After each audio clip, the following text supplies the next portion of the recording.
your daughters and lock up your wives. Big dick bandits are here. Birds are chirping, flowers blooming. Mating season is here. Hello, boys. Ha ha! Couple of 1-2 bulls and our balls are full. Big dick bandits, yeah. So no apologies. Take them jeans off, please. A big dick bandits, yeah. When I present my piece, I want you to pull and squeeze. Bryan, too much, brother. Nah! A big dick bandits, yeah. That ain't an angry snake, so don't you scream. Ah, but it looks so mean. Ah, but he's mighty clean.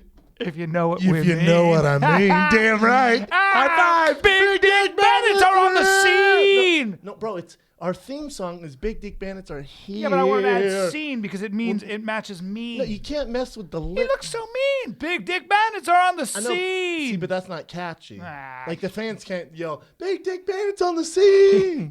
It's Big Dick Bandits, yeah. so true. Like music kind of speaks for itself. You can't add big dick bandit. If I started the song like big dick bandits are on the sea. It never would have caught on. It pissed people off. It never would have caught on. It pissed people off. Yeah. I like the song though, buddy. Thanks, buddy. Back to the roots. Yeah. I wrote an extra verse and it just didn't work. I feel like we used to sing way more.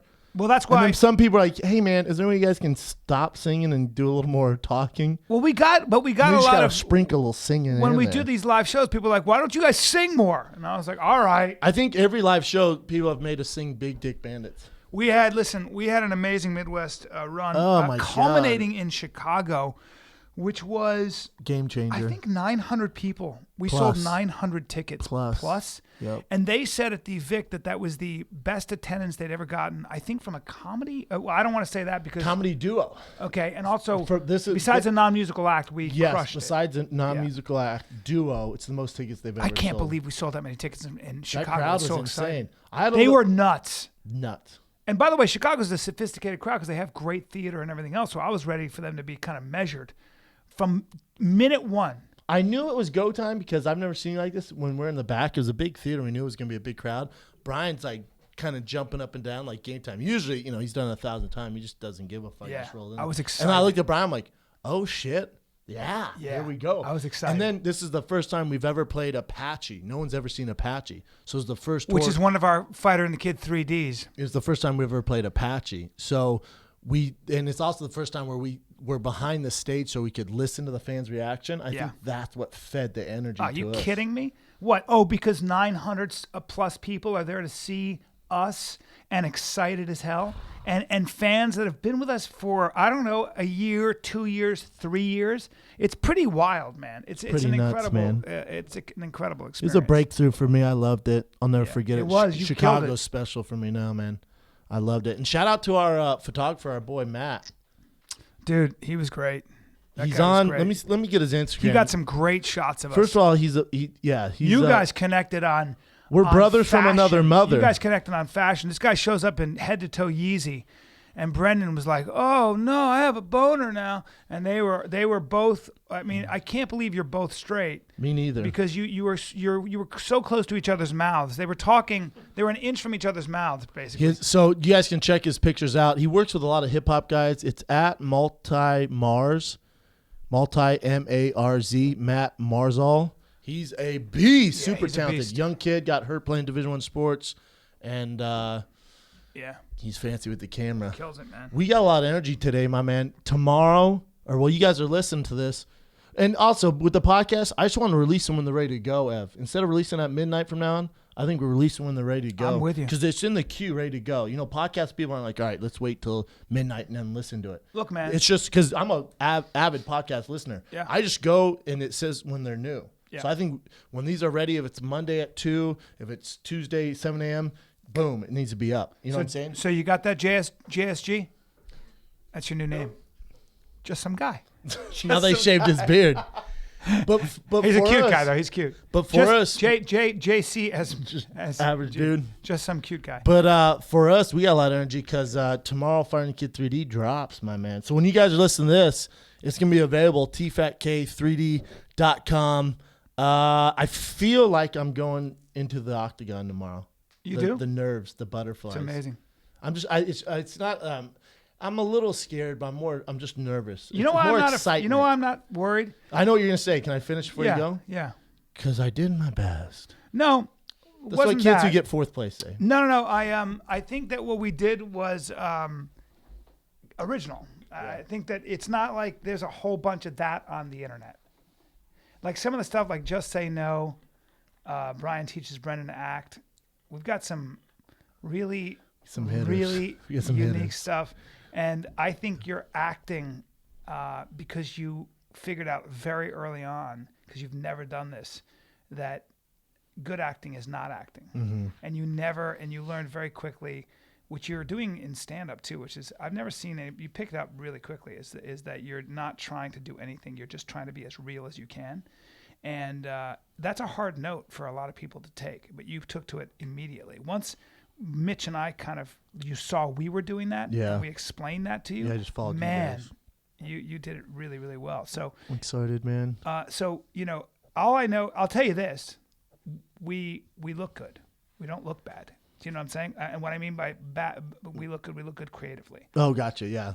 Everything's original. There's no. I don't look good. We simply have to do something about my hair. We simply do. And I wish I was on the keto diet before I was naked and afraid, for sure. But what can you do? You're still husky. a dime You're piece. Husky. Girls don't. You know what? You know what made me laugh the hardest out of all the episodes is the outtakes. Me and Bryan shot the outtake.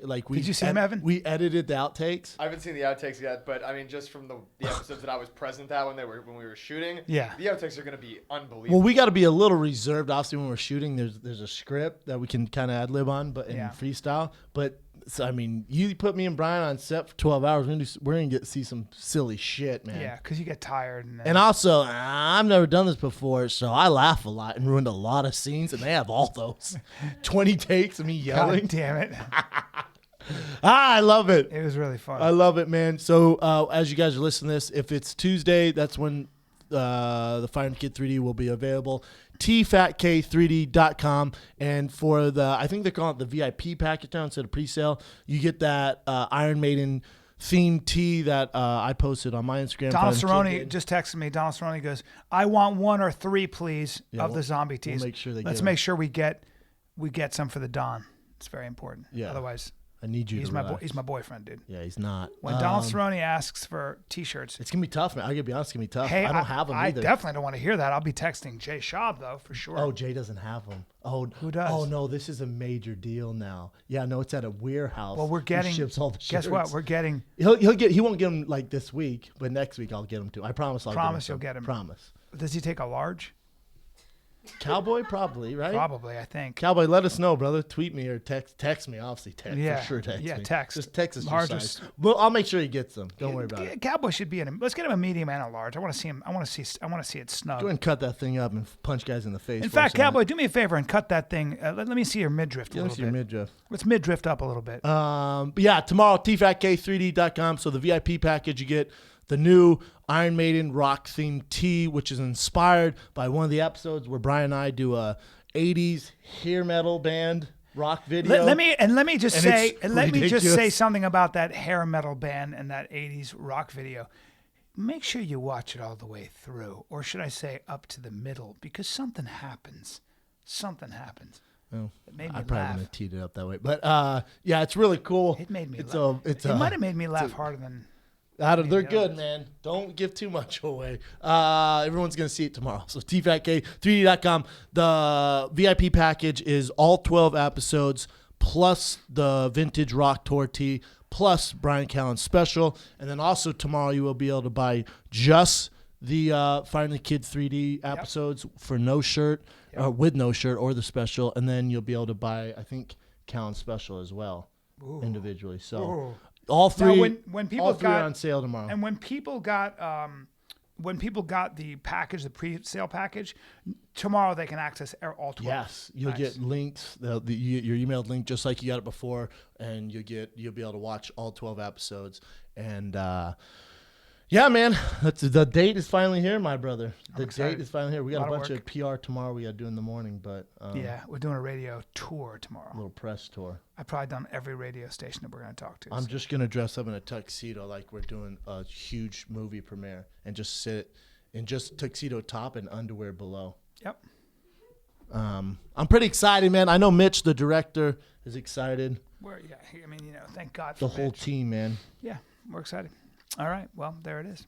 Boom. That's TFATK3D.com. That's our podcast. See you later, everybody. Yeah, see ya. It's just a pitch, Fire and Kid 3D. We just could leave. But listen, man, the Fire and Kid 3D, the way it works is the way we can make these our kind of flavor and not so watered down and edited so much and kid friendly and Fox friendly is by going directly to you guys. So that was the best way I thought of doing it. We're good to keep it real. Yeah. Yep. I'm excited. Boom.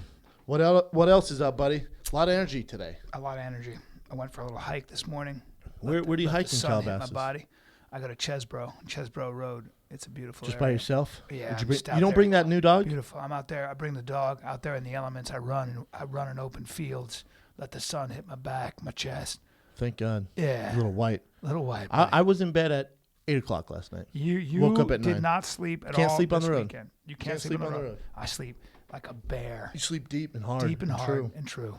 Dude, how about the food we had in Chicago? We went to a place. My boy, shout out to Jesse Katz. His brother owns this place. Duck Goat or whatever? Duck Goat. And how about they had reservations, 9,000 reservations. They didn't have an open until, I think, June or July. Yeah, they're going to open their August books. Like you make your reservation if you want to eat. What kind of food is that? You can eat there in August. Is it Korean? What kind of food is that? It's Chinese. Chinese. But it's Chinese with a no, but Chinese. You know Kay's all This over woman that. won. This one woman won Top Chef, right? She won Top Chef. Yeah. Opened this restaurant. She's a beast. Oh, and who didn't cheat on their diet? You didn't. I Keto couldn't believe Kid. that. Keto Dude, they had Kid, these. even Chicago. They said deep dish pizza. I said, suck it. They had pork buns. They had pork buns where they make the bun, the dough there. I was like, Brennan, I literally was like, just eat a piece. I'm not going to tell anybody. I'll lie and say you kept to your keto diet. He goes, can't do it. I've never seen Can't you let the this fans way. down. Why are you being this strict? Because the fans. Like, we get a lot of outreach from whatever, Even, like, when I said Chirac, we got a lot of hate emails. I get it. I just, whatever, trying to be silly. Not funny. But, or like my Arlovsky fight, right? All the outcrying from the fans saying, oh, you won. Like, we get a lot of interaction. Dude, I can't remember last time we got this much interaction from people asking questions about the keto diet, ketogenic diet, the keto kid. So I feel like if I cheat, then it's like... Yeah.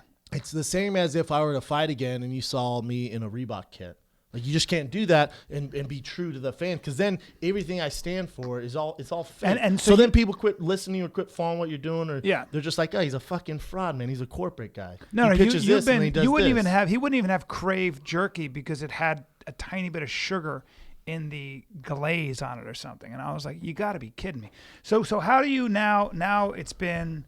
I will say this as you just pass out on no the mic. carbs. I'm dying. Oh no! But you've been doing this now over 3 weeks. Yeah, I think. You did very well on the road. You were working on 5 hours of sleep a night, but you actually held up and did really well. Yeah, I did good. Do you think so? It's helped how's me your mentally. energy? Yeah, it's helped me mentally. Energy's great, better than it's ever been. Really? You don't have crashes? You don't No, feel never. like really? Yeah, even think about no that sleep. I would take barely any naps, and It's I was amazing. fine. I know. And then also for me, it's like it's really easy to stick to. Most diets, like I've done every diet in the book, and the chef has had to make my food and they make my meals, and that sucks. I remember man. that. Yeah. Yeah, those fucking suck. I've done all that stuff. And this Well, is, when you were trying to this go is- to 205, you were eating like there was just tell you potatoes what, and I could yams. do it now. You could, huh? I could do it on this diet now. You think so? Yeah. I don't know. 205 is very difficult for a guy your size. Your frame is so big. With the, trust me, there's bigger 205s. What do you weigh right now? I'm probably 241, the lowest I've been in a long time. That's amazing. Yeah. And so your Start off energy, at your energy, 256. your energy feels the same. Do you sleep better? Do you think? Because I've heard Last night I did. you've always slept well though. I've never had issues sleeping unless unless they're like my mind's wandering for Yeah. work. But Right. I'm usually good, man. That's amazing. Yeah, it's interesting. So you're sleeping But really it well. works for me. I don't know if it works. I don't know if it's the best diet for everyone, but for me, like on the road, it's super easy, man. Anywhere we went, I would just get steak, or I'd get just steak veggies, or So you don't feel like buffalo all that patty. meat and all that saturated fat weighs you down. You feel good. No, if anything, it's the breads and the sugars and the heavy carbs that weigh me down. Yes, and so I don't know if it's for everyone, but. When you so give me an example. So this morning, what did you have, and then what will you have for brunch? Today I had 4 eggs and an avocado, a whole avocado, and then I had MCT coffee, and that's it. Wow. And then I probably won't eat till, it's already almost 12. I probably won't eat till 2, and at 2, before I work out, I might have a handful of nuts, and I'll eat after that. Really? And you don't feel hungry? Never. I don't even desire sweets. That's amazing because your body's living off fat. Yeah. Well, think about it. My body's living off fucking Kool-Aid and maple sugar. Glucose. Straight up. I was a sugar So you kid. would crash. You'd get really hungry all the right time. away. Yeah. It'd be interesting to see if a full-time fighter could do this diet. Be interesting to see. Yeah, I wonder how many athletes do it. But indigenous populations, like a lot of like the Bantu Belt of Africa, like a lot of those, the Masai Mara and stuff, they lived off of high fat milk. No choice. High fat milk. Well, they were shepherds. They were herders, so they lived off of high fat milk from their animals, and they would tap a vein and drink the blood, and then they would eat meat. They were primarily carnivores. From what I understand, traditionally Somalia was the same way because they lived in the desert. It was hard to grow things. So the 100% the Inuit in the Arctic, those do nothing for this white boy in LA. But they basically live, and the Native Americans. A lot of the Native Americans, were basically ketogenic. They ate, nuts and I guess some berries, but for the most part, they were carnivores. They also didn't live that long, right? Actually, they did, and in fact, in a lot of if you read some things about Native American history, a lot of them were pretty tall, like the Blackfeet and different areas, depending on where you were. That's not what they told. The Cherokee Nation was not tall. They are. They're big people. That's weird. They're big people. Because the Indians in the Native Cherokee told me they Americans weren't. In certain areas, like the Pueblo, apparently because they ate a lot of maize and stuff, were not so tall. So this is just what I've read and what I've heard. I'm just saying. I talked to an actual Indian who said they weren't tall. Well, Steve Ranella, who is has written some books about the West and stuff, and journalist, and some of the books that I've read as well would suggest that certain tribes were surprisingly tall, especially to the Europeans. What's tall? 6 feet, over 6 feet, all and broad, over 6 foot. That's their average 6 foot. I don't know. That's huge. I don't know. I do know that in parts of Africa where, like the Masai Mara, who essentially are carnivores. And so ketogenic diet has to. You're saying. Well, tribes that traditionally drank a lot of milk and ate a lot of meat. If you look at the Maasai, which is what they were, if you look at in parts of the Sudan, if you look at certain Native American populations that lived off just buffalo, they were very tall comparatively. Okay. And that's something. So if you want to get tall, try this ketogenic diet. I don't know. Yeah. You went down a weird road, my man. If you do keto, you'll get tall. Yeah. No, I don't know if it works for everyone, but like I said, for me it works, man. That went down. I don't know why I was talking about why. Super weird. Because it reminded me of something else when I was talking about. I think they were forced to eat that way. They didn't really have a lot of. Oh no, but you were saying they don't live that long, and I was saying that they were very robust in their health. Gary Taub in his book Good Calories, Bad Calories, he basically lives a ketogenic diet. Gary Taub talked about how what's making you fat is the glucose, is the simple carbs. Yeah, but there's a lot of Europeans that eat bread all the time, and they're fine. Europe was Japanese built on eat a shitload of rice. Of course. So again, be careful to what you read and what you listen to. Anyone who says, lose 30 pounds in 30 days, don't eat sugar, don't do this, is full of shit. Yeah. It's just all smoke and mirrors. Yeah. It's what works for you. You're saying it works for you. You're saying that's the first all diet. I'm saying. You're saying and now I'm also saying I don't know as a professional athlete if I could do this and go through training camp. Okay. I'm not saying that I could. I'm not saying I can't. I'm saying I don't know. Right. But I'm saying anyone who tells you this is the diet you should be doing, this tribe did this, so you should be doing this, they're full of shit. Right. That's what I'm telling you. I'm telling you should try what works for you, and it's all moderation. Yes. Now, if you're sticking this diet and then Friday and Saturday night you're going to happy hour and going fucking nuts, then you're wasting your time. Yeah.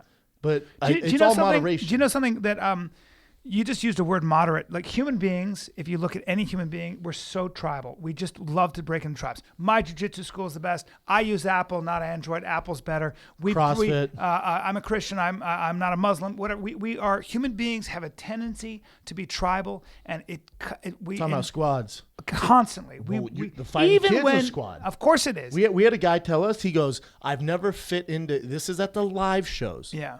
He goes, "I've never fit into any crowd. You guys are the first crowd or first kind of team that I've ever felt part of." Yeah. And I said, I got to be honest with you. This is the first team that I felt part of because as a fighter, I never felt like I belonged. Never felt like I had a team. I never felt like I belonged. Like in the UFC, it's not about teams. There's no teams.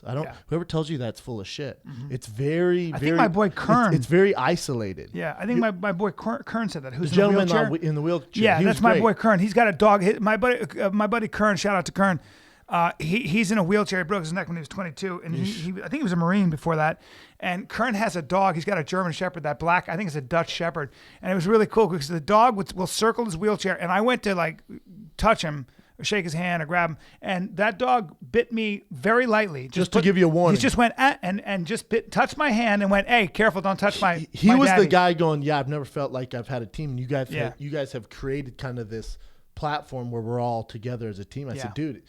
It's for as much as it's helped you, it's helped me too, man. But the trick is, I've never felt part of anything, and now I feel like we kind of have this whole tribe, squad, whatever you want to call it, and when we meet people and they meet us, like there's no weirdness. Like when I was fighting UFC, I was playing football. When you meet a fan, it's a little weird, man, because they know you from the countdown shows, punching people. They in the don't know face. you, in other words. They don't know me. Yeah. Here, I mean, they know literally, I'm an open book. Sometimes it gets me in trouble. Yeah. But at least you guys know my flaws. That's what I love. That's why it feels like it's so comfortable to be up there. But the main thing is that it's really important not to be too extreme. It's so funny how people will be, I'm keto, I'm a vegan. Talk to a vegan about being ketogenic and only eating meat. They'll flip out. So we break into these groups. And what I think, like, if you ever notice, like, I think you and I are pretty moderate. We're pretty moderate people, right? I always find myself kind of in the middle of a lot of like political points of view, dietary points of view. You know, it's like I eat rice and, you know. Anyone who says it's this way, this is the only way, I go, dude, you're just not educated enough. Right. And you just use the word educated because when you're fair to both perspectives and open to both perspectives, like I had a really, I don't support Bernie Sanders. I don't agree with him, but I had a really good conversation with my buddy Doug Duran, who's a very smart guy and is a very fair-minded guy and had a very interesting point of view on Bernie Sanders. And I think when you open yourself up and you're fair to different points of view, you will find a good middle ground. But you'll be more moderate. But also anyone who's pushing any diet or new workout plan on you, there's usually a catch, man. There's money involved. Or they just don't know anything else, or there's a honey dick situation. It's always a honey dick, right? I mean, how about certain guys who are like, you'll get rich if you read all these books and this is my technique. Yeah, it's not true. Get the fuck out of here. All that stuff. Run for the hills when you hear that shit. I can't stand that. There's no system. You can there are principles and there are ways to, you know. But even like, here's the other thing. I was talking to my mother about this. I don't like when people like say things like, you got to keep your nose to the grindstone, work really hard, do what you love. I don't know what that means. I don't know what that means. Too many people. It doesn't help. A better way to phrase it is, hey, what I've noticed is that people that are successful are actually more interested in, they're not thinking about the success of the money. They're actually interested in building something. Like the richest guy I know he's got enough money. He doesn't need money. He just gets off on building shit. He's like, oh, that's a challenge. I wonder if I can do that. That's a different way to do something. Maybe it's a better way, and I want to try to build something. I think of the fighter and the kid that way. I never think about, I guess by a lot of measures, we're really successful now. I never look at it that way. I just look at it like kind of like this incredible experience, and I want to see how much more we can build on. I don't think about it. I just go. I've done nothing. Yeah. I mean, what's successful compared to what? We're still pretty small. Right. It doesn't make sense. And even even looking back, like, I don't know. No, and also these rich people that everyone talks about, they fucking suck, man. I don't want to sit down and have a conversation. They suck. Well, sometimes they do. Those real rich people, go hang out with them. They think they're better than you most of the time. They always want to try and teach you something. You know, it's like, God damn it. Well, it depends, but, I'd say 99.9% of the really rich people I met, I do not want to hang out with. Well, I think what happens from my experience with people who've made their fortune early and young is that sometimes because the challenge is no longer there because they made their money and now everything is, like, if you think about when people have real money, everything is free. Everything's free. So I can go get a car. It doesn't matter. It's all free. My view. And once you get all those things, you get a great view. You get lots of space. You get lots of privacy, lots of cleanliness. You use very little effort. You go through the lines. You don't really wait in lines when you're wealthy. I think what happens is you then realize, okay, everything is easier, but you still look like that. Your dick's probably still small. Well, or I've got to keep myself occupied. Science hasn't come up with anything yet that you can afford. Well, I got to keep myself occupied. I got to keep myself challenged. I got to keep myself. It took a long time to build all this stuff. Now that that challenge has been taken away, now I gotta stay. How the fuck do I keep myself excited, interested, I don't know. a little scared? I don't know, and I don't give a fuck. But don't talk to me about it. Usually with these guys, because the ones we like when we were in Utah, those guys, I was like, what? Yeah. Get the fuck out of here. Well, you made a lot of money figuring out a way to make earphones cool. It's not really that much of an accomplishment. Like that guy. I liked him too. I'm just saying he's a guy who needs to figure out what to do next. Maybe. That guy has a lot of stuff. He's a bad example. He's a terrible He's actually example. a really good snowboarder. And fun. Yeah, but that guy's a beast. My point is that when you build business and it starts running itself, you've got to come up with something else. So all you billionaires listening, there's your advice. Yeah. People are like, what the fuck? It started with me saying how you talk about success and achieving success. I think it's a process, but when people say, got to work really hard, fuck, it sounds so punitive. I also don't, successful people don't talk about success. I've realized that too. Yeah. Like you'll never hear... I don't like when people say, I work really hard either. It just makes them sound better than you are. I don't know what that means. I don't like saying that. It's got weird. We had some good coffee on this trip, though. Let me go back to that. Fuck these rich people. We had some good coffee. I feel like good coffee is pretty easy to find these days. I think so. Found in Oklahoma on a freaking Indian reservation. You always just look for the little shop with the tasteful sign, and I'll look in the window. If I see a dude with lots of piercings in his face and cool tattoos and a handlebar mustache, yes, the mustache is what does it for me. If he's super skinny, if he's buttoned to the top, I'm like, yeah, let's get in here. Let's get in here. Then I'm like, that guy's he's crazy about coffee. What city were we in? Was it it was Minnesota. We get there and there's a steakhouse connected to the hotel. I'm like, oh, it looks kind of cool. But outside it says great steaks, good food. I'm like, well, fancy restaurants usually don't say that. Yeah. Then we get in there, and as soon as we walk in, they go, ranked top 5 in the world steakhouses. I went, damn. Brian goes, this place is going to suck. I'm like, God, you're such a hater. We sit down. I'm like, I can't. I'm starving. I was literally starving. Yeah. And I ordered, it's a steakhouse. They told us it was the ranked number 5 in the world. 3 times. 3 times before we even ordered anything. The food came. And I took one look at the bread, and I went, Brian went, there's no chance. I went, dude, please quit being a hater. They brought the food, and when I say this, I'm not even being a hater. It's the worst steak I've ever had in my life. Yeah. Hands down, the worst steak I've ever had. I agree with you.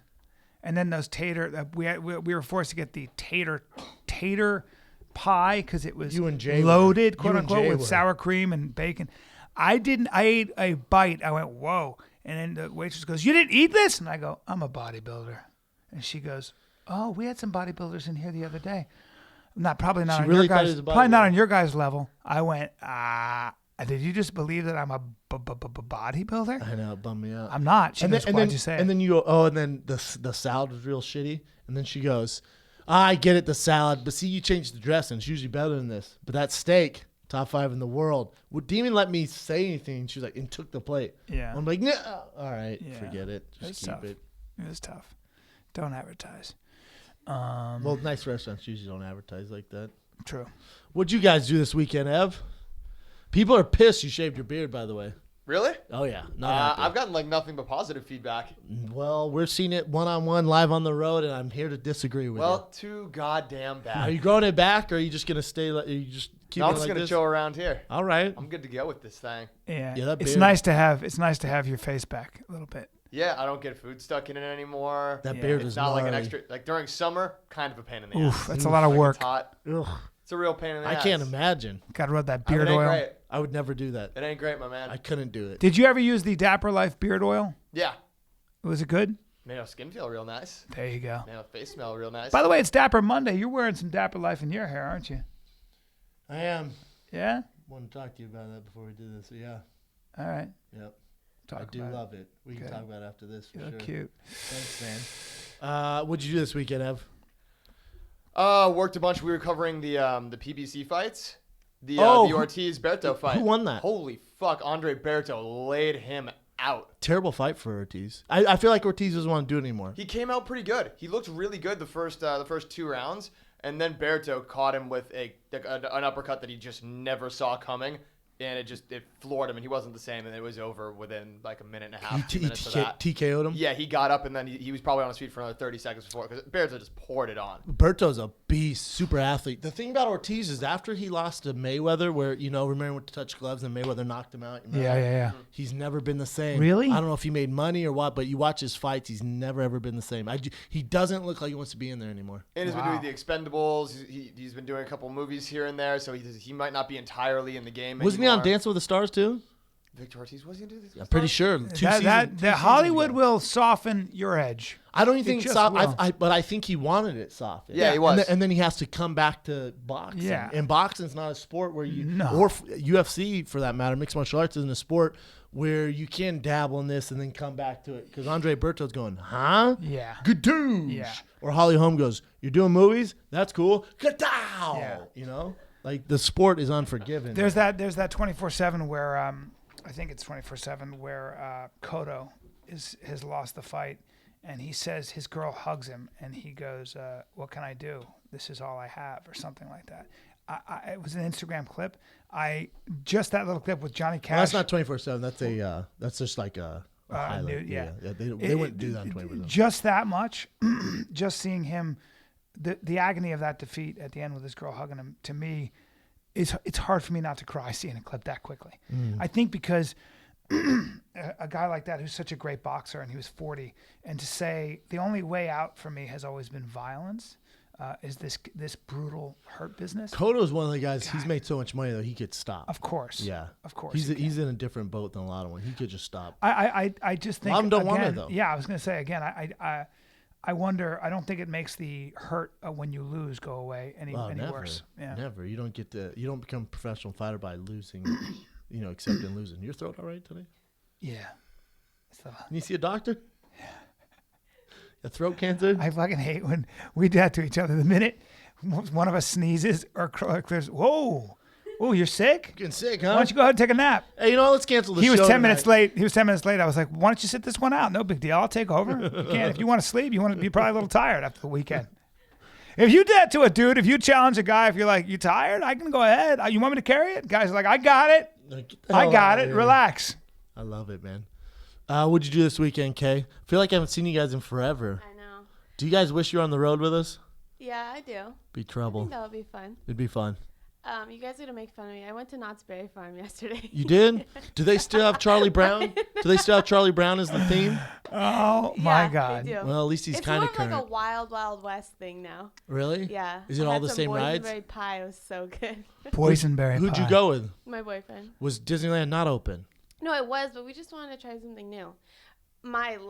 Seriously, going from Disneyland to Knott's, it's so different. Like the people there, just the vibe, everything. Oh, you talking NBA, NBDL? Yes. It's like It is you're hood there. I was like, what the fuck? Where am I? You wouldn't get me to Knott's Berry Farm if my And the rides, I almost had an anxiety attack on the accelerator. my kid- There's no way they're safe. 205-foot drop. I was like, And it's old school. It's like the wooden roller coaster sometimes. And you can hear it going. Yeah, like there's nobody's Like, really no checking one's those updated rides. no, shit. it's so bad. Like at Disneyland, they'll be like, okay, how many in your party go to this lane? At Knott's, it's a fucking free for all. You're just like, you want to go in the front? Okay. It's They got crazy. some shit there, man. Oh, And then there's man. like Snoopy and Charlie Brown before you leave. It's like, God damn it. Oh God. We did 2 rides, we ate, and then we left. Yeah, there's. You want to ever see me snob up? You bring me to Knott's Berry. My kid could need a new kidney if if it was at Knott's Berry Farm, I'd don't be know if like, I'm going guess in what, kid? Get used to dialysis. I ain't fucking going to Knott's Berry. Dude, I told you I went there too. And Boysenberry pie. I don't see how they Yeah. stay in business, I know. man. But Disneyland, Well, I'll go to tickets are so Disneyland cheap. whenever. It's like $30 to get in there. Disneyland, it's like $200. Well, it's for Disneyland good is- reason. Disneyland is crazy expensive. I know. I told them, like, we're not going there again. But you have a season pass to Disneyland, right? Disneyland, yeah. See, I can't wait till my little dude's old enough for Disneyland. We will have a season pass. We are Yeah. going there all the Yeah. time. Yeah. I love Disneyland. Yeah. Love it. My daughter went to the American Girl store. At the Grove? Oh, yeah. Yeah. Is it only at the Oh. Grove? No, there's... There's a couple more, but I think that one, all I know is that you're paying a pretty penny to Yeah, it's have like your a whole doll sit next to you. experience Hold They- up. Is it so you build a doll that looks like you? You wear the same outfit. They'll do the doll's hair. They'll creepy do as your hair. They'll do your hair. You have It's like- lunch with the doll right there. Hey, man. It was 10 girls, dude, and they were into it. How much is it for like one kid and one doll? I don't know, but it cost me a lot of money. You have no 'cause idea? I paid for like. Do you have any idea, her and Kay? her friends. Is it like $100? Easy? Around there. Yeah. And the doll looks exactly like you and Yeah. you dress the same? Yeah. I never had one. I Girls thought was love weird. it. What an asshole. Dude, store. girls love it. They We love lost an American Doll girl. We didn't know where it was yesterday. My wife tore the entire. She literally tore the entire house up. We're like, somebody came and stole our American Doll. She was freaking out. My Where the niece, fuck was my that new niece dog? had taken it and stuffed it. She stuffed it into this obscure drawer head first. Tight move. She just was like, you know what? If I can't have one, Fuck it. nobody can have one. In there and stuffed that Selfish. fucker. We had to get a shoehorn and some butter to get that fucker out. My daughter was like, Mom! So your daughter, did they provide the dress? Oh, you get outfits and everything. Oh, so Whoever they invented have this shit. They have human outfits They and have then like a doll birth outfits. certificate and everything. Dude, the All woman right. that You the know woman what? that came up with this knows how little girls think. She's a woman. Oh, she obviously. she got into the psychology of a child. If you can do that, this woman has made. I think she sold it for like $1 billion. I mean, it's genius. Is there anything for little boys? Not American Doll. There's Well, like I've seen it. Build-A-Bear, which That like, ain't for is boys though. unisex. Yeah, there's still Build-A-Bear. Yeah, there's Look, one in man. downtown Disney. My daughter put together this beautiful puzzle, and it was a cow, like it's like by numbers, and you take the colored squares and blah blah blah. And she spent like all this time. My son took one look at that last night, and he was like, yesterday, he was like, this. "The fuck is this? You don't mind if I?" Hey there! He just destroyed it. I was like, "Why did you do that?" Yeah, for boys, I don't know what you could do to equal American Girl. I guess you could do action heroes like the GI Joes, and they could put all their stuff so they look like them, have their faces on them. Or you could have just a bunch of people in a town, and they're all just living their lives, and they have like dolls, and then you let the boys come in with like fake machine guns and hatchets and horses and kill everything.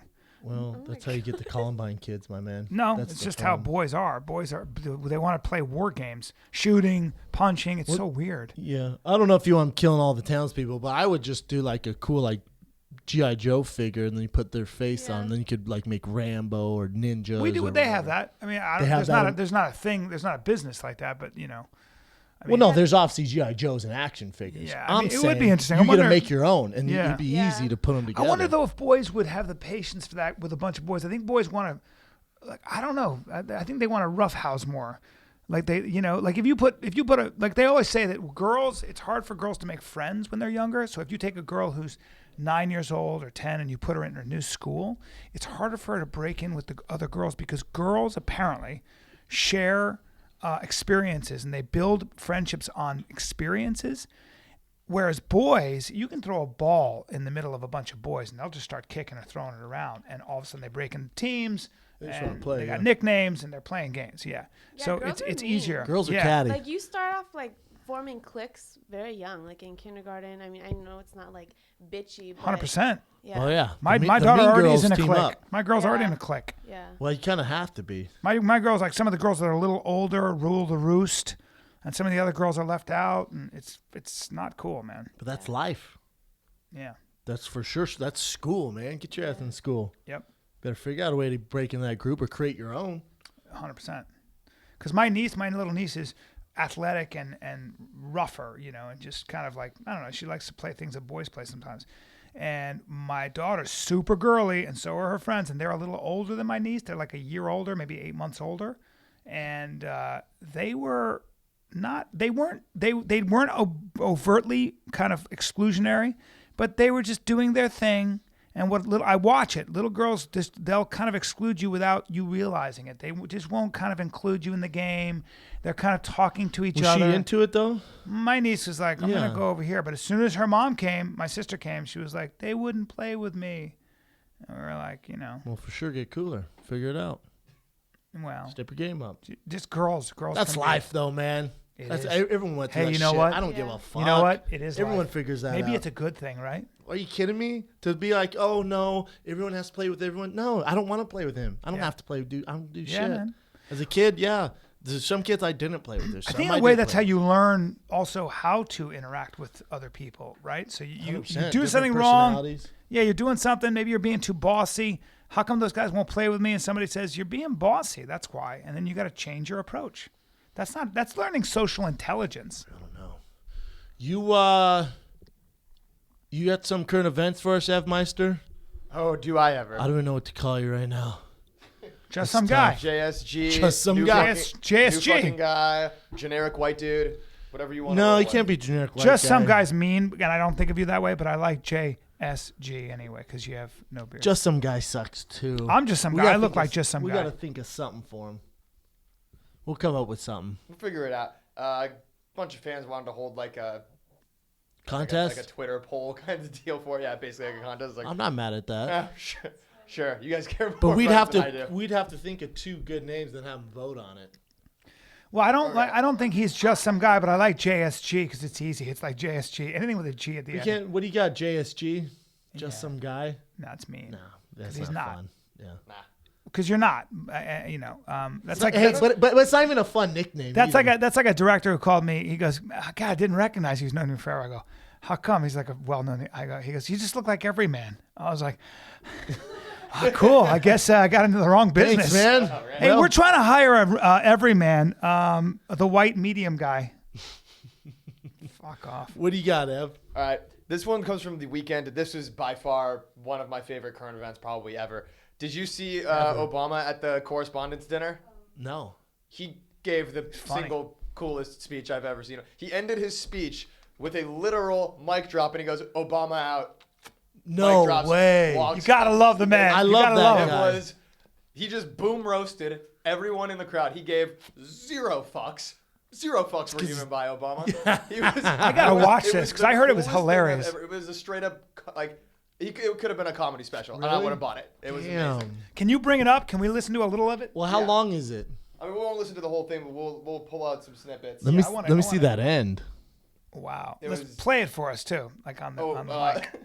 Larry Wilmore, he has a show on Comedy Central. Yeah. Do you know who he is? Yeah. Yeah, so he... The light-skinned comedy host, yeah. Yeah, so he followed Obama, and in front of, every big political guy in the game, he ends his speech with, he's like, Barrio, we did it, Mod, and drops N-bomb in front of everyone. For real? At a White House correspondence dinner. This is at the White House. Everyone's just getting loose. Dude! Obama. Hey, guess what? And this is coming from a guy who always talks about being a libertarian and a free market guy. He was not a disaster for the economy. Seems like he did all right. I don't know, but. All right, so there's a great clip from the speech of Obama ripping on Ted Cruz. So I'll play that as an example of the kind of shit that Obama was throwing down at this thing. It's pretty epic, though. And then there's Ted Cruz. Ted had a tough week. He went to Indiana. Hoosier country. Stood on a basketball court and called the hoop a basketball ring. He called it a ring, a basketball ring. Yeah, I mean, he's just clowning on these things. He's a good comic, What man. else is in his lexicon? Baseball sticks, football hats. But sure, I'm the foreign one. You gotta love it, dude. His shit on Trump was great too. Roasting Just listen to him. it, man. Oh, man. Dude, I want my presidents like that. He's you can funny. relate more to people like that than these stuck-up white dudes. No doubt, man. It's No great, doubt. man. He was good. He's a measured dude too. He's a very prudent, measured guy. So how much longer is he in there? Like, when's he officially move out? Is it like an official move out date? Yeah, there is an official move out date. I don't know what the official move out date is. I would imagine it's after the president, the new president, is sworn in. Maybe. I don't know. Yeah, I wonder is he like house shopping right now? You know, like where's he going? Isn't that weird to think about? I went to the... Like, is Michelle Obama, like, on fucking Trulia right now? Like, all right, let's see. We got a 6-bedroom Baltimore right now. You know, like, how's that work? Yeah, what happens when the president becomes a normal guy, sort of? Who moves him out? Though they have security with him 24/7 still. Yeah. Oh, yeah. Somebody said it costs over $1 million every time the president moves. So when he wants to go somewhere, yeah. I'm just wondering where he go, like where they going? What schools does his kids go to now? You know, it's tough. And you have bodyguards for life as the president too. What'd you say? You have bodyguards for life. Yeah, that's what I just said. Yeah. Yeah, his daughter's going to Harvard. Yep. Of course. I mean, did she even have to apply? Yeah. I wonder how it works. No, you have to apply. No. Certain presidents' kids have not gotten into Harvard and not gotten into Yale and stuff. Really? I can't remember whose it was. I thought it was Nixon's daughter, someone like that, which makes sense because they weren't big fans of Nixon, but someone like that. But there have been presidents who. I mean, I'm sure even if you have a B average, I would imagine. Can Obama's comment? Hey, listen. I don't think George W. was a very good student, but I think he went to Yale, right? He was a bad student. Yeah, went to Yale. Yeah. So I wonder if there was any influence there. It's pretty cool, though. I'm just saying, once you're done with the White House, I bet his stress level is way lower. But like, he's gonna have a blast. You can't live in like a regular suburban neighborhood. I guess you can't, and you have a lot of security. But man, when you're him, the whole world is open to you. So anywhere you go, you eat the best foods, you make a speech, you make $1 million a speech. That's anyone. I'm saying like, but he can't go like a movie theater. You're not, hey, honey, let's go on a date, and you're going to Playa Vista movie theaters. President can't do that. I don't know. I guess not. Yeah. Never. You would see a million fucking selfies and Instagram, everything. Nowadays, they can't. There's no regular. Word would get out so quickly. Like we had George W. Bush come to our Texas A&M game, and it was like, I mean, he can't just go to the game. No. It was all this stuff. We couldn't walk out. There's like, crazy. You just can't do regular people shit for the rest of their lives. Yeah. Crazy, right? Yeah, it is. Being a president's a beast. It's a beast. You are the leader of the free world. And there's a price on your head. There are always people out there that want to make their name. I was watching, I forget, State of Undressed. Again, it's on Viceland, but they were in Russia with fashion in Russia. And it's weird because, so you know, in Russia, their stance against gays and stuff, it's basically illegal. It's against the law to be gay or to show anything. Yeah, they also kill a lot of gay people. They kill a lot of them. And Putin's, super anti-gay. And so there's this weird movement. And with the fashion's actually really cool because they thought it was going to be all like mink coats and like diamonds and real flashy, but it's very similar to ours. But they want to use their stuff. So instead of saying made in Italy, they want to say made in Russia. So it's made in Italy. They're like anti that. They want their shit, their spin on it, right? Right. So they had this huge fashion show. It's the 4th year. It's the biggest one in Russia. And they're starting to see how much the public supports Putin. Like you're seeing shirts like, you know how we have shirts with, I don't know, Iron Maiden or some fat Kanye West, something like that. There's shirts with Putin on there. And they're just balls deep in Putin because they love what he stands for, how he's like a man's man, and the guys are all about it. So they were showing, it's really interesting. You guys got to check it out. So they're showing how the women, I think it's 4-1, women outweigh guys. There are 4 women. For every 4 women, there's 1 man. So for women, the competition to snag a dude is intense. Probably a direct result of the terrible World War II. Yeah, they go over all that, but then they also go over that, the Russian culture. Oh man, it was tough to watch because like it was showing Russian men what they want from women, and they're old school as fuck. Yes, aggression was super always old school. Yeah, aggression is male aggression, power, dominance is considered the ultimate expression of masculinity. Being vulnerable, even smiling and crying is very anti-Russian. Yeah, this one guy, because they had the lady who was there, doing all this stuff behind the scenes. She goes this thing where it was 20 single girls and then like 8 dudes, Russian single dudes, and they would ask the Russian dudes what they're looking for in women to help these single women out. This one dude, I mean, it's so sexist. I was like, I can't believe this is 2016. Yeah. He's like, listen, when I, obviously in a horrible Russian accent, he's like, when I come home, I don't want to hear about your problems. I need you to have a smile on your face all the time. Even if your life is in chaos, I need you to pretend everything's all good and there better be dinner on the table. Yeah. I was like, God. Well, they did a lot of... God damn it. Yeah, they did a lot of studies about the few men that were remaining after World War II. Because one of the things, I went to Russia in 1985. And remember, World War II ended in 1945. The one thing you didn't see in Russia in 1985 was what? You didn't see anything at all. What can you guess? Old men. You saw no old men. Over they 20 all million? died. 20 million died? Yeah, it was something crazy. 40 But million? also, Something remember, crazy. Stalin's reign of terror also killed a lot of people. So they suffered terribly. So the men that were available after 45, you know, and all through the 50s and 60s, those dudes, there were so many more women. So they've done some studies, and I can't remember what the fuck the study was. Even now. But dudes were able to be such dicks. They'd have like 7 girlfriends. Well, be like, listen, man, I'm the only guy on the block, you know? Yeah, what are you going to do? What are you going to do? I like a couple of girls. Go find somebody else. Yeah, what are you doing?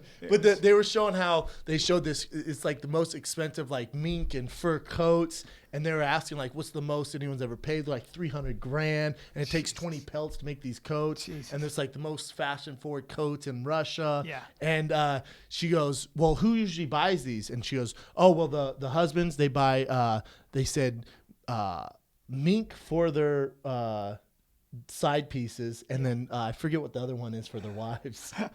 She's like, all of them do Sable. Sable.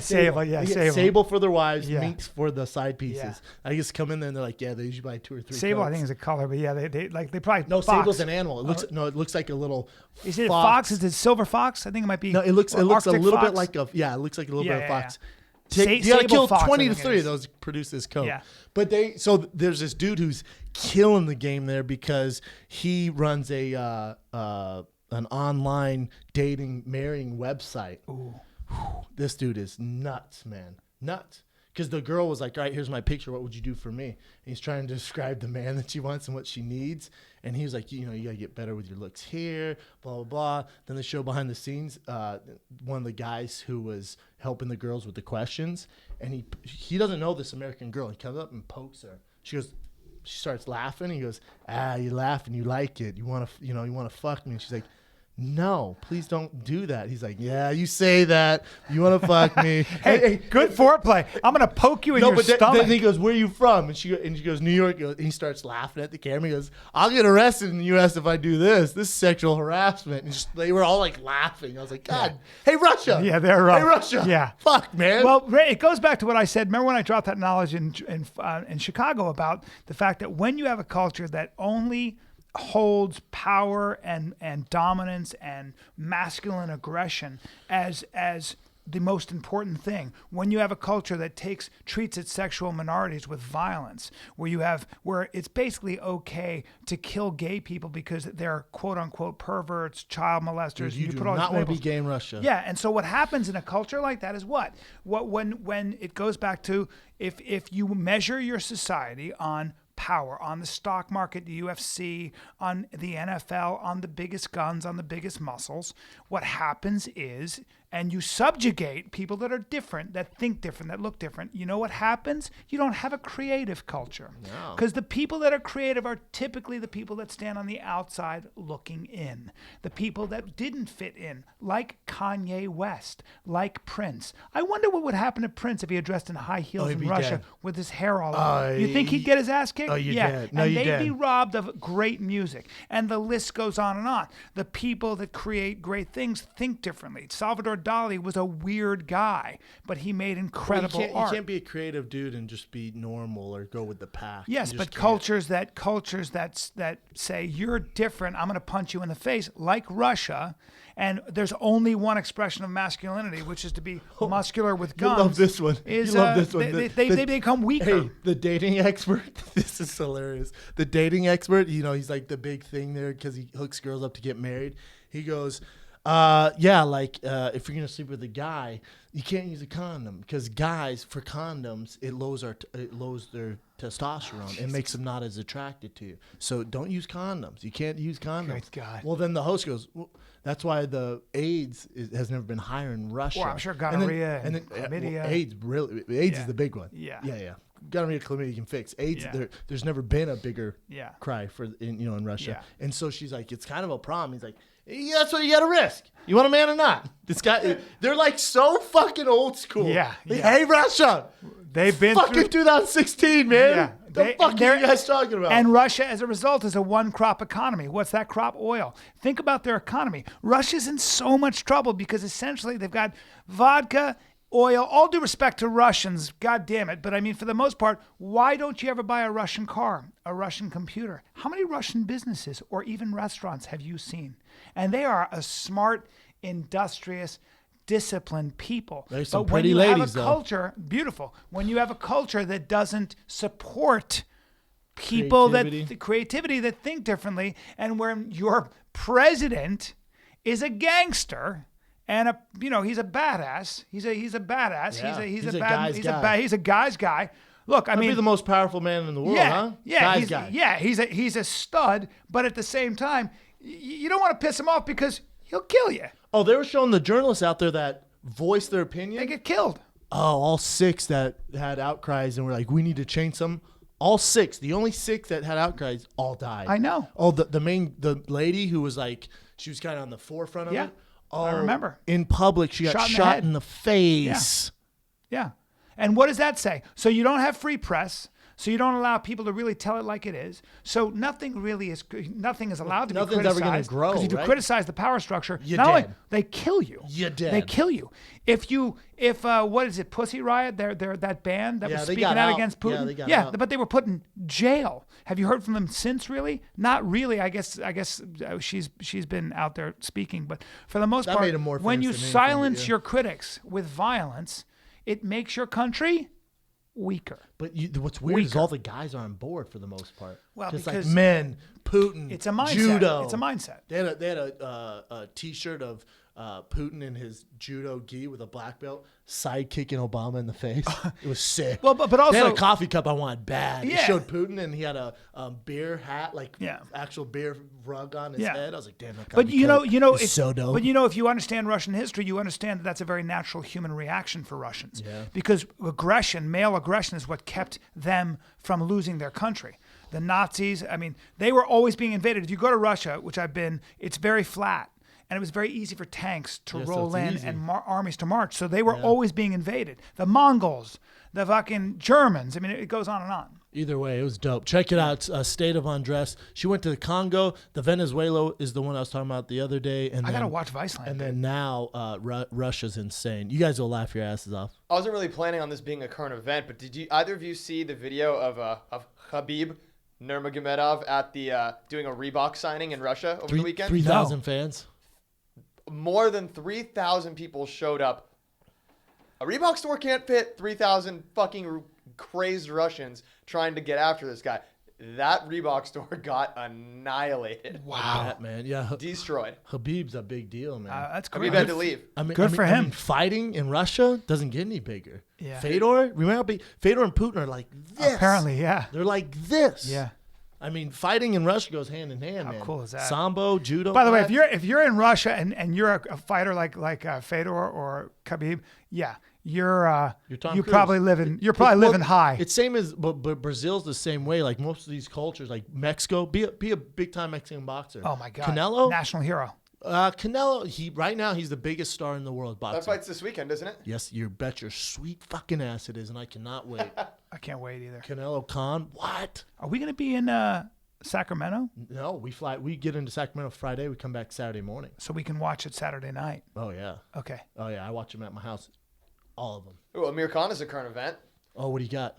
Amir Khan wants to get into MMA also as a promoter, but he I like him very much. Oh man, did Amir Khan say some 1996 boxer bullshit? What did he say? He basically said he's like, I could step into the octagon and like smoke at most of these guys in like 10 seconds. Oh, dude. Man. He's like, he's like, oh, I won't let them get close enough to take me down. And if they do, I've done a couple things on the mat. Like, come on, fuck, man. Now I can't root for you. You think this Amir day. Brennan, Khan's please gonna take- stop fucking please a D1 explain. wrestler? I can't Brennan, please root for you this day. explain why he's wrong.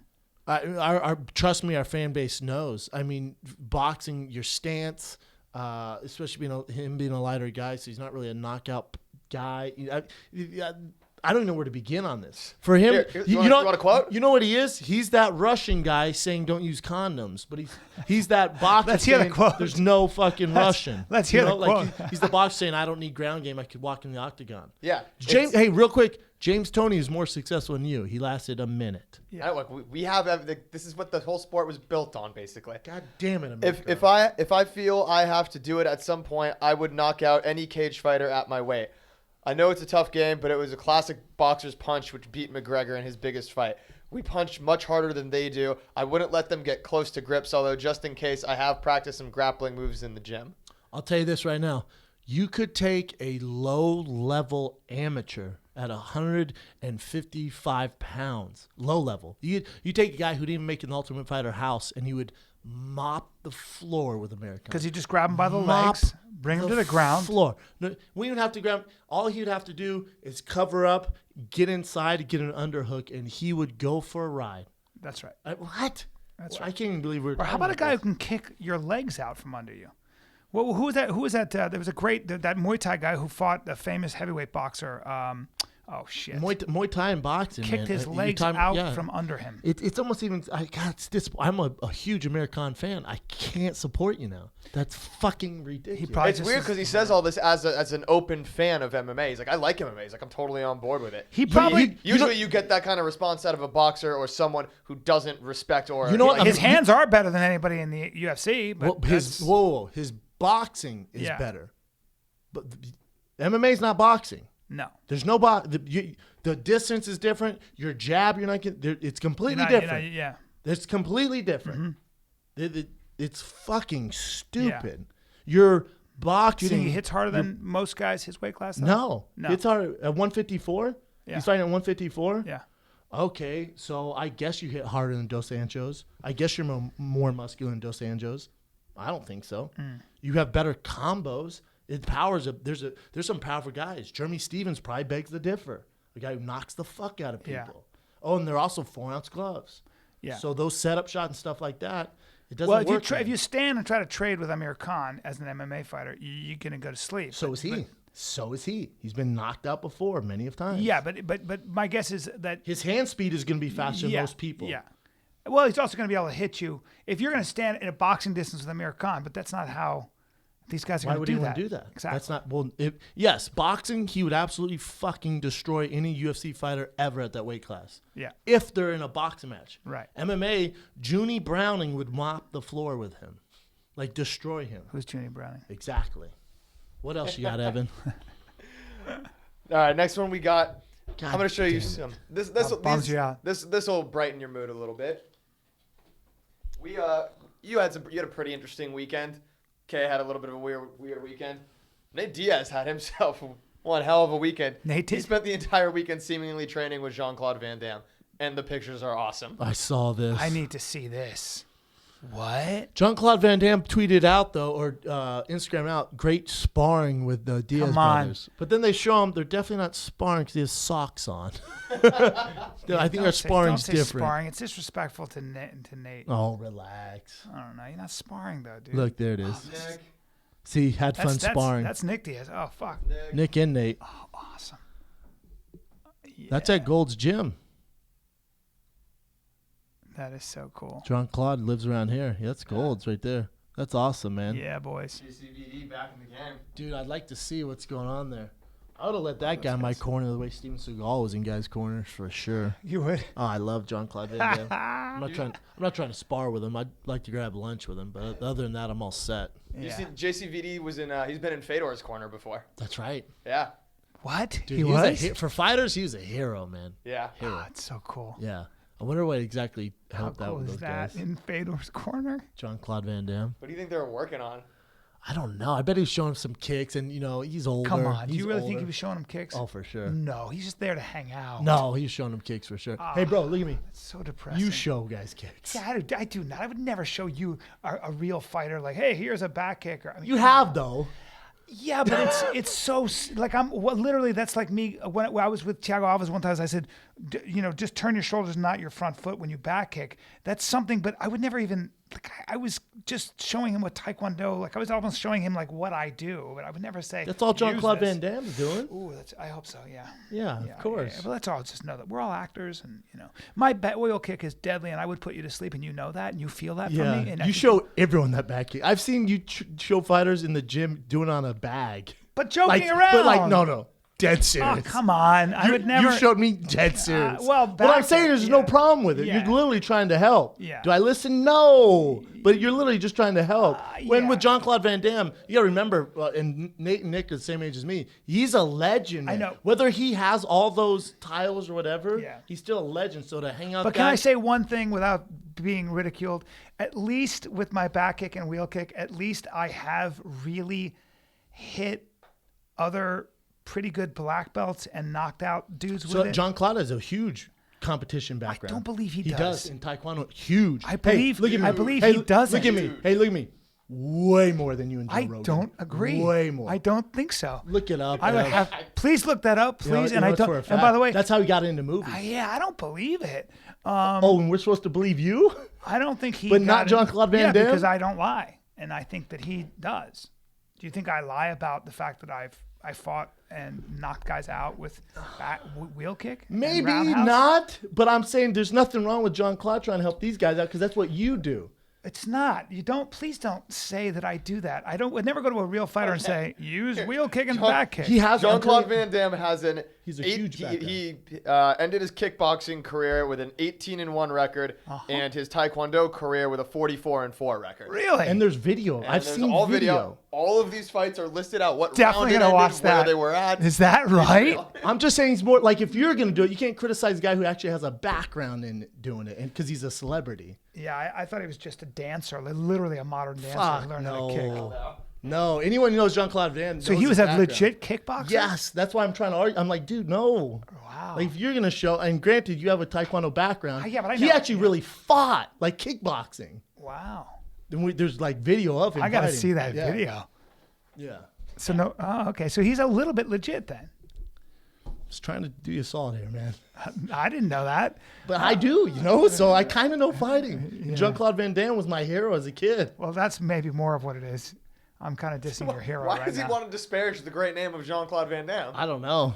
Well, because I think of him as an actor and an acrobat more than a fighter, which I think is fair, right? Or would you guys I consider mean, he's him? more known for what he did in the acting I mean, world. like Chuck Norris is known for acting. Yeah. He's a legit jiu-jitsu black belt, Taekwondo black belt, tons of Yes, competition. he is. Yeah. Yes, I know that. Yeah. Yeah. Yeah. So a lot of those guys that get into it are pretty legit, man. Not all of them. A lot of honey dickers. I'm with you on that. Right. But Yeah, like Steven Seagal, I don't think. Although that's he'll- questionable. Although he's violent, like I've heard guys say, he Violent? knows how to pick up like a pool stick and ram it in your eye. He's got lots of techniques. I don't think that's So a can I. technique. That's Yeah. not a technique. Yeah, he's just Let me show you. He might just be a bad guy. I think he's the biggest honey digger of all. Yeah, maybe. Yeah. Now if they were with Steven Seagal, I'm with you. Then we Right. could both make fun of him. Watch your fucking mouth about Jean-Claude Hey, Van Damme. listen, the greatest of all time. Steven Anderson Seagal. Silva was in his camp, so who knows? That's weird, huh? Who knows? Well, no, no, I know. You know what Brian. it is? Hey, remember, real quick, I was in UFC for 8-9 years, so I know. But check it, Steven Seagal.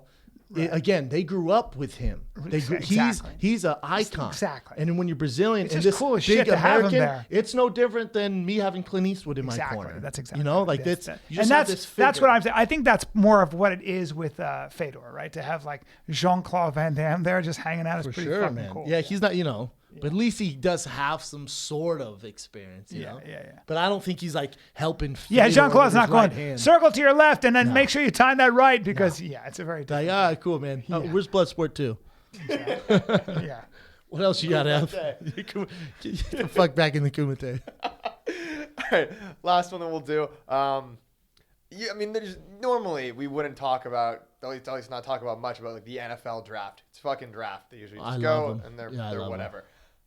Interesting thing happened in this draft though. It's been kind of the talk of it. This guy Laramie Tunsil, he was supposed to go maybe first overall, but that was a little exaggerated. Ole Miss. He was definitely going to be picked up at in the sixth with the sixth pick by the Ravens.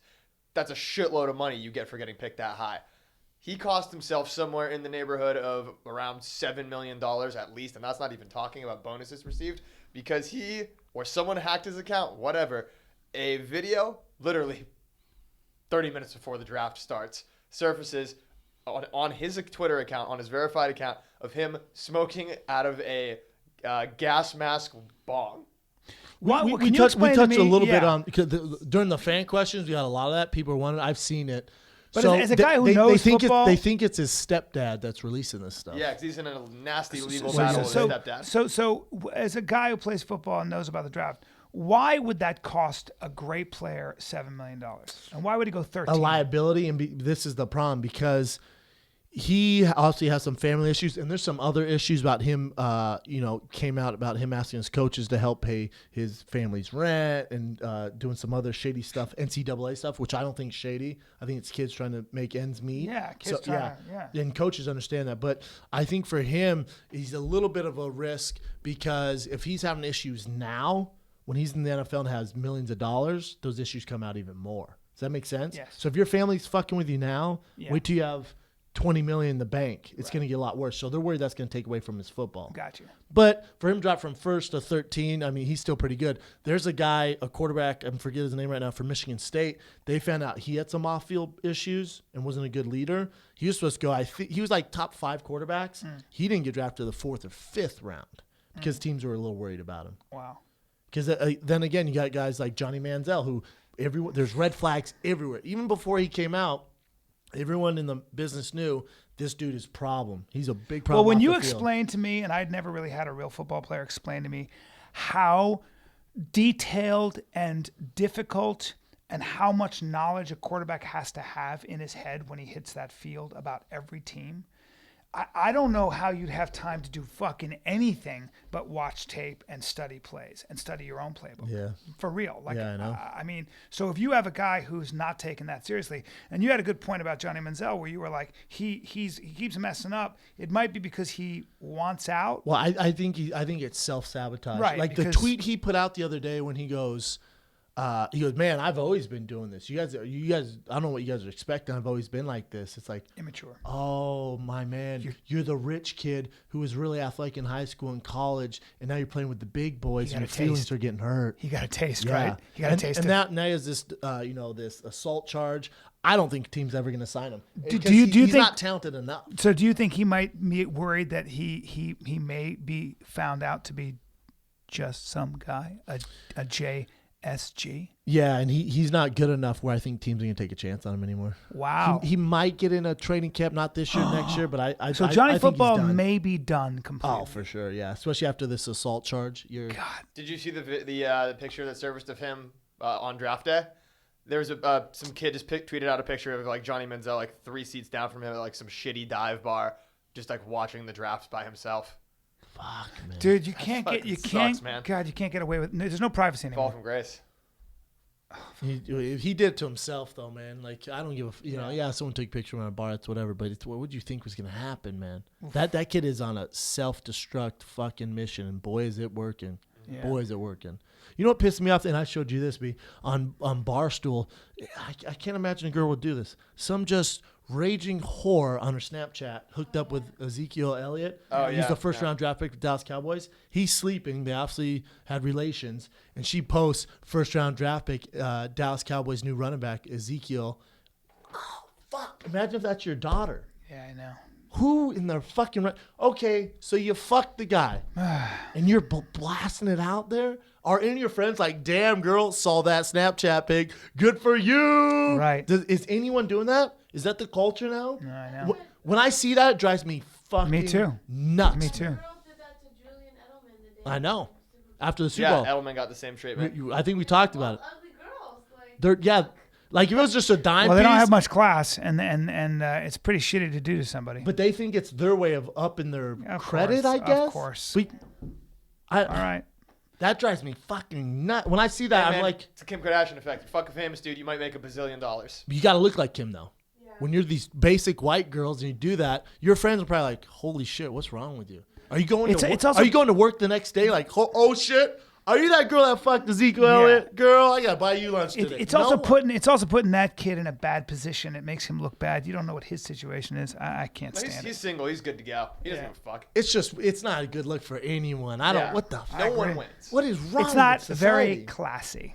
No, but I just don't get what you're going to benefit from it. You know? It's not decent behavior. You know, common decency is to be private, or take care of other people's feelings. Like we always talk about that.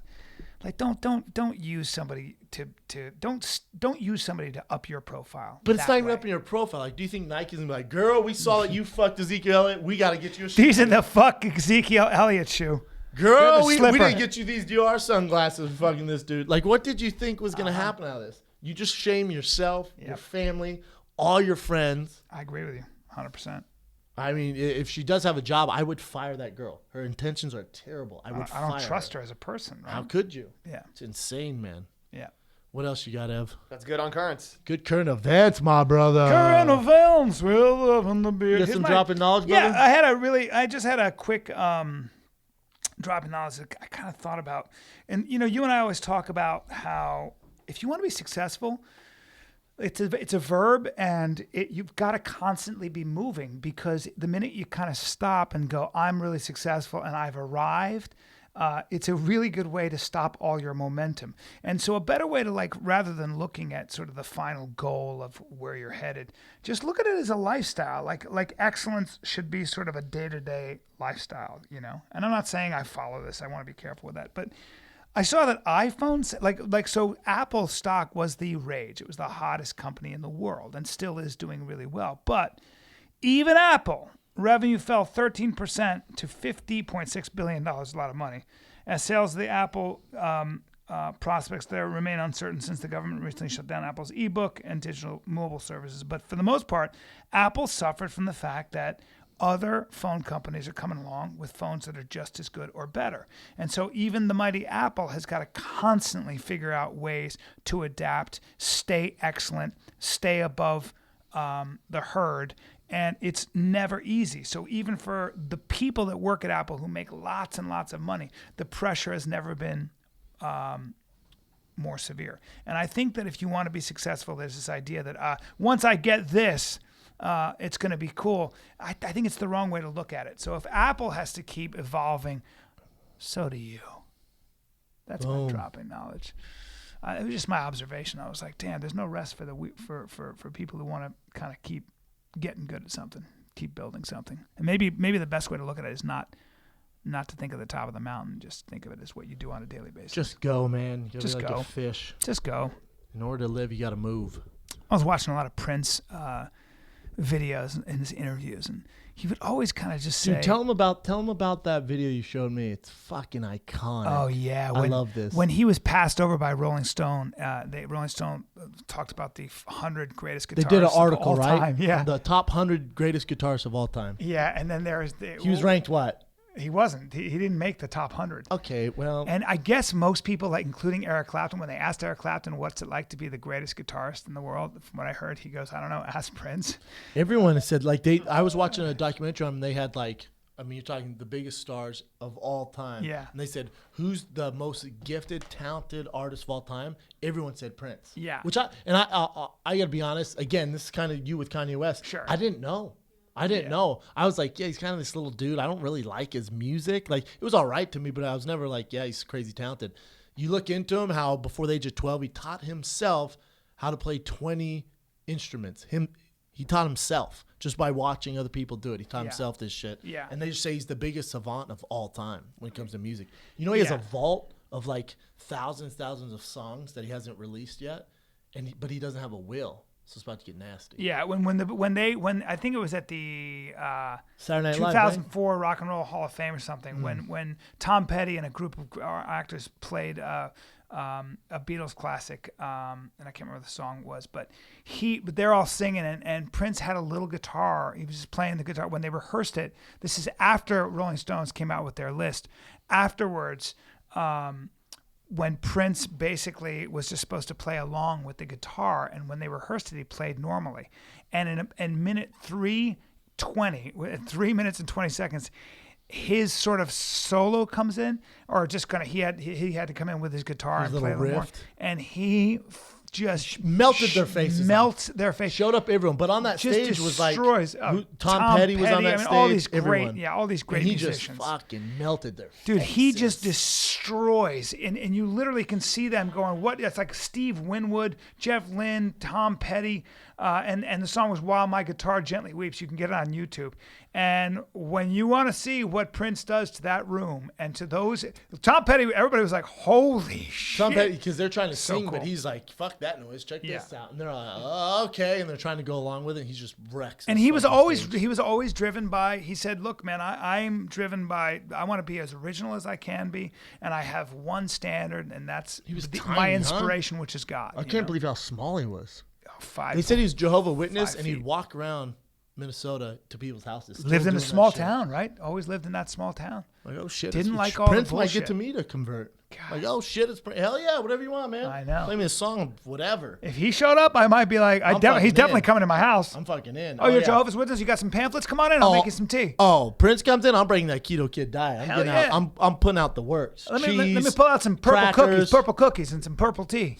Mm-hmm. Let's do some fan questions. Fan questions. Cool. Let's do it. All right, first fan question we got today comes from Jetstream177, and if he wants to know if you were Luke Walton, who is the new Lakers head coach, would you accept the job as the Lakers head coach or stay with the possible GOAT team that is the Warriors? Yeah. Also, what would you do with your boy D'Angelo Russell? Interested to see what the kid thinks on the latter. Yeah, man, with Luke Walton, I kind of like how the Lakers stay in house. Like they always have some connection to LA. And they're in a tough situation, man, with Kobe leaving, then this whole D'Angelo Russell situation. If I'm Luke Walton, no, I'm not staying with fucking Golden State. Who cares how good they are? I mean, you got to go do your own thing, start your own dynasty. And he's young. He's the youngest coach, right? By far the youngest head coach right now. I think he's 36. Yeah, I would be shocked if he wasn't the youngest coach. I'm pretty sure he's 36, head coach of one of the biggest basketball teams in the world, end of all time. So I'm digging it, man. He's wherever he goes, he's in a tough situation. But with D'Angelo Russell, man, I think it's smart because older coaches, like let's say he had a Steve Kerr or he had a Popovich, they're old, man. They don't get social media. They don't get that whole snitching thing. They don't get the whole guy thing. Snapchat thing, all the social media. So if anyone's going to be able to relate to D'Angelo Russell and get the most out, it's going to be Luke Walton. It's the 36-year-old who's like, dude, I know what you're trying to do. I get it, but let's focus on this. And if he gets a good draft pick too, let's say the Lakers get that Simmons kid from LSU, dude, Walton's going to have himself a hell of a team. Not to mention, remember, Walton, I think, only lost 1 game as the Golden State head coach. So... and I'm not saying that's because of his coaching, but I'm sure as fuck saying it's not because of Steve Kerr's coaching either. So I don't think it's a bad pick at all. All right. There you go. Next question we got. When are you guys going to make that Snapchat you said in Chicago this week? I know. Do we make our own Snapchat? Do we make one just for finding the kid? And how's it different than Instagram? I'm confused on Snapchat. I know. Instagram's 30 seconds. Snapchat's 10 seconds. Okay, you want to give us the lowdown on what we should do here? Like, why should we make one? Instagram is a minute now, by the way. Whoa. Yeah, you can do videos. God, that's a long one. Snapchat is just like 10-second videos, and it's more to show like your day behind the scenes or what you guys do. Like when you go out to lunch, you could like snap a selfie, and then you could be like, Bryan and I are eating lunch right now. We'll do a Q&A, and people can send you questions, and you can respond to them. It's just kind of like more of a way to like engage with your fans and just show them. Brendan, you take the lead on that and I'll follow. All right, we should make a Fire in the Kid one, and then when you guys are out together, you could do like random shit. I don't know, like when Bryan randomly dances, you could post it. Okay. And then when we're in studio, like I could snap like behind the scenes stuff. All right, we'll do that. We'll get it done this week. There you go. Snapchat coming. Fighter and the Kid. Next question. What was your favorite part about making the Fighter and the Kid 3D? Saw you at the Vic, and the Apache was hilarious. Yeah, coming up with new ideas and surprising ourselves and sitting around in a room for hour upon hour and coming up with nothing until somebody says, how about this? And we go, yes, and then we build on that. Again, building an idea, starting with the scaffolding and building into the idea and shooting it and editing it and making decisions and cutting something out and putting something in and just never knowing what we have. But in the end, seeing what we were capable of doing is shocking and surprising to me. It's like, I can't believe the three of us did that. Yeah, me too. The most surprising part or the most fun, really, yeah, it was just the three of us. It's just three dudes. You get close. Three good friends, and we're on set, and we have these ideas all started in the Pally House in Hollywood there off Holloway. Yeah, Holloway, Yeah, Holloway right there. And, we had all these ideas, and then to see them come to light, it's just nuts, we were solving problems. We were constantly solving problems, That's really what creativity is. It's like, how do we solve this problem? How do we make this interesting and funny? How do we make something people haven't seen before? How do we I think we did a good job. We'll see tomorrow. Yeah. What else you got, Ev? This is a great question. If the Fighter and the Kid 3D isn't 3D, why is it called the Fighter and the Kid 3D? Because it's funny. Because Mitch Rouse goes, let's call it 3D. We're like, well, done. We were in a meeting. That doesn't even do it justice, B. We're in a meeting, and they go, what do you guys want to call it? And we were like going over, and Mitch goes, Fighter and the Kid 3D. And me and Bryan burst out laughing. We're like, yeah, it's so fucking stupid because it's not in 3D. Mitch goes, I know. It's hilarious. And the three of us are laughing. The Fox guys were like, I guess. And I was like, for sure calling it 3D. Well, if it makes us laugh, that's the idea. Just hilarious. So stupid. Plus, you can't just, there's so much Fighter and Kid thing going on right now. You need a separate identity. So Fighter and Kid 3D. It's not 3D. I even wanted to include old school 3D glasses with all the packages, but it was tough to get. Yeah. What else you got to have? All right. Now that the online show is coming out and the live shows are moving forward and both of you are getting pretty busy, will the podcast ever become a platform that you will outgrow? Is there a the answer is 100% no. Let him finish. As in, is there a time frame in which the podcast becomes irrelevant? Secondly, if not, and now that Fox has made it known that the content of the 3D show is Foxworthy, or not Foxworthy, is there a planned move to move on without them? Okay, so you got to understand that the reason we take our podcast so seriously, let me tell you something. In Chicago, and I won't call the guy out, but there was a guy there who was a military guy and had been through some stuff and gave us some coins. And I could tell that he was about to cry because he said, you have no idea what you mean to some people. And he looked like he was about to cry. And he's a man, and he's with his wife, and he just turned. He said, "I'm not going to bother you guys." And we took pictures. He gave us some coins, and he left. And because he just in what he said, with him trying to hold it together, that kind of shit means so much to me. I can't tell you. I take that shit so seriously, and I cannot explain to you what a privilege it is. And our podcast, we are in your ear when you have a shitty job or you're trying to deal with your life. And I hear that we are in your ear 4 hours a week.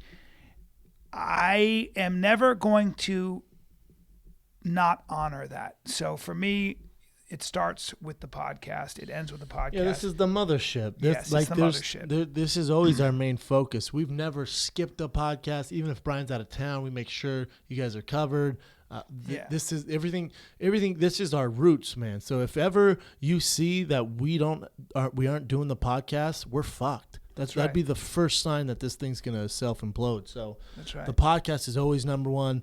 I love doing the tours. I really think we're the only podcast who are doing that, though, especially the way we are, the entertainment comic duo, and having the one-on-one interactions with the fan. Well, and also specific tour. Yeah, doing that live tour. When I looked over at you at one point in Chicago, and there were 900 people laughing at something you had said, I just thought to myself, look at this motherfucker doing this right now. Look at this guy doing comedy, being thrown out there and doing it and hanging. And we were both in such symbiotic like perfection. We were working off each other, having so much fun. Then we go eat that great food at that restaurant. And it's just like when I watch that and I see the two of us building something, and that means so much to people. And us. And us. We need you guys as much as you like need us. I mean, that was so amazing. So, yeah, man. And as far as taking this anywhere else, the TV show, we'll see. That maybe there is a TV show out there that another network wants. And we have plans to keep doing what we're doing. So, I don't know. The answer is I don't know. Mm-hmm. What else you got, Ev? All right, we got one more. It's pretty simple. Who do you think did the best in the NFL draft, and who might have done the worst in your eyes? Best? I mean, Dolphins getting that homeboy at 13 is a huge deal, and they needed a tackle.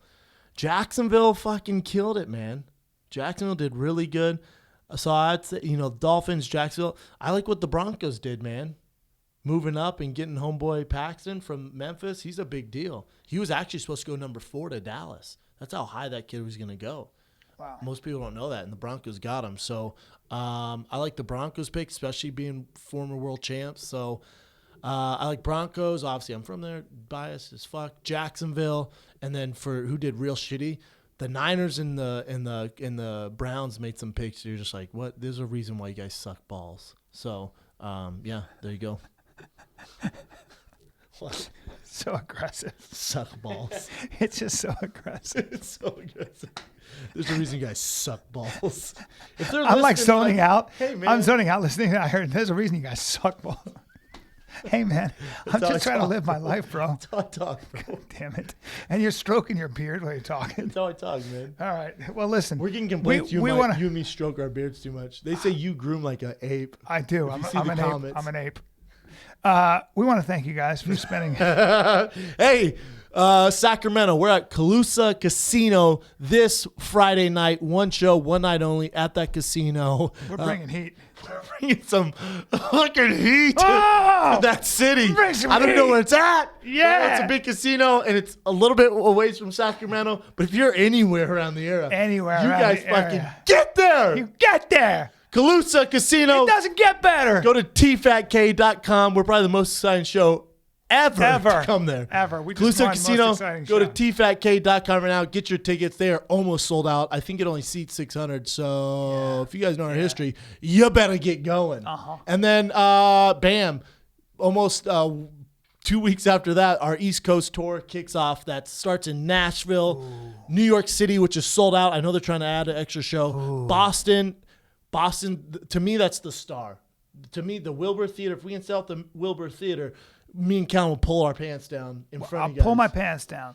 I will jerk Callan off for fan questions Yep. with my feet. And we'll get arrested. That's how bad I want to And sell we'll get that arrested thing for out. indecent exposure, and the But show will be either over. way, it'll be fun. Either way. That'll be some Jim Morrison shit if that happens, some NWA shit. So we're going New York, Boston, and Philly. That's the 19th, 20th, 21st, but it starts in Nashville. So get you guys tickets right now. Friday, we're in Calusa Casino, Sacramento. I have no idea where that's at, but it's going to be awesome. tfatk.com. This is the Fire and the Kid. Fire and the Kid 3D comes out tomorrow. We're out.